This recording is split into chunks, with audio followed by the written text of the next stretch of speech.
The Seattle Seahawks are headed to Nashville to take on the Tennessee Titans this Sunday. Both teams head into the game with a 1-1 record, with Tennessee looking for their first home win of 2017. Really good looking team. The Titans got all kinds of firepower. They got a bunch of good young talent, and starting with the quarterback and really across the board. They got a nice scheme. When you got Dick LeBeau on your side, you got defensive scheme that doesn't end. And so this is a really good, tough matchup. We're going to have to really play really good football to have a chance against these guys, so it's a good challenge for us. The Titans are led by former University of Oregon quarterback and Heisman Trophy winner Marcus Mariota, who can be effective with either his arms or his legs. He's efficient with the football. Obviously, he's a threat to run at any moment. He can scramble. And he's in good control and command of their offense. He's the perfect fit for what they're trying to do. Because he's all around. He can do everything. He can run and he can throw it. He throws the ball on the move very well. He finds guys in open field. He's a good scrambler, effectively run and pass.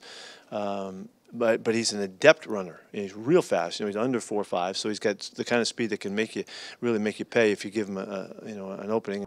The Titans rushed for 3 touchdowns and nearly 200 yards in their last game. Derrick Henry had the bulk of the carry, setting a career high with 92 yards after DeMarco Murray finished the game on the bench with a hamstring injury, making his availability questionable. They just have a lot of weapons, from their quarterback to their 2 running backs. They even put receivers back there running back, and so they just do a lot of stuff, a lot of different schemes, stretches, powers, and so it's just a lot of stuff. But like I said, we just got to read our keys, get to the ball, and it'll be a fun day for us. Henry, he doesn't fumble the ball a lot. I think we look for fumbles, and he didn't fumble. Last fumble was in college. He runs tough. He's an outside runner. Obviously, he's a Heisman winner. Then you got DeMarco Murray, who's a Pro Bowl player, even with Dallas Cowboys, and everybody thought he was finished when he went to Philly, then came back and had a bounce-back year with Tennessee. I think you put them together, they're just one of the top 2 tandems in the NFL as far as running back. The Seahawks will be facing a Dick LeBeau defense that features a lot of different looks. The Titans linebackers have led the charge through the first 2 games, recording all 4 sacks for Tennessee. Brings them all the time and gives them lots of chances, and they're very aggressive, tough, hard guys to deal with on the edge. So if he can get them on backs, it's really difficult.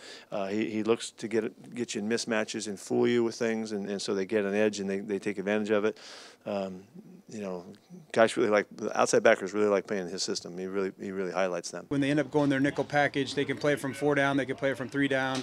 They get up those defensive ends that are their outside backers. They put them in as their ends, and then they'll start walking them around, moving them all kinds of different directions, and then they stun off of those packages as well. So it's going to be, the big onus on us to all be targeted correctly, communicating clearly, so that we'll be able to pick it up. But it's a lot of really good stuff. With the many different pressure packages from Tennessee, communication on Seattle's offensive line will be key.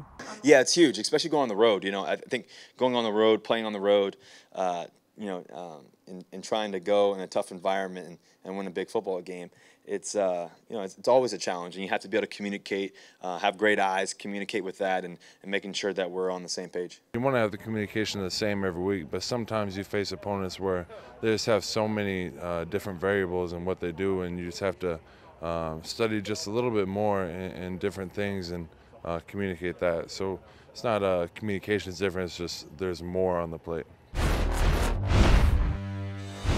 The Seahawks are 8-2 against the Titans in their last 10 games, but surprisingly, this is the first time that they've played in Tennessee under Pete Carroll. In fact, the last time they played there was 12 years ago, and we all know 12 is a significant number for the Seahawks. Well, kickoff is set for 105 Pacific. You can watch it live on Fox or listen to it on the Seahawks Radio Network.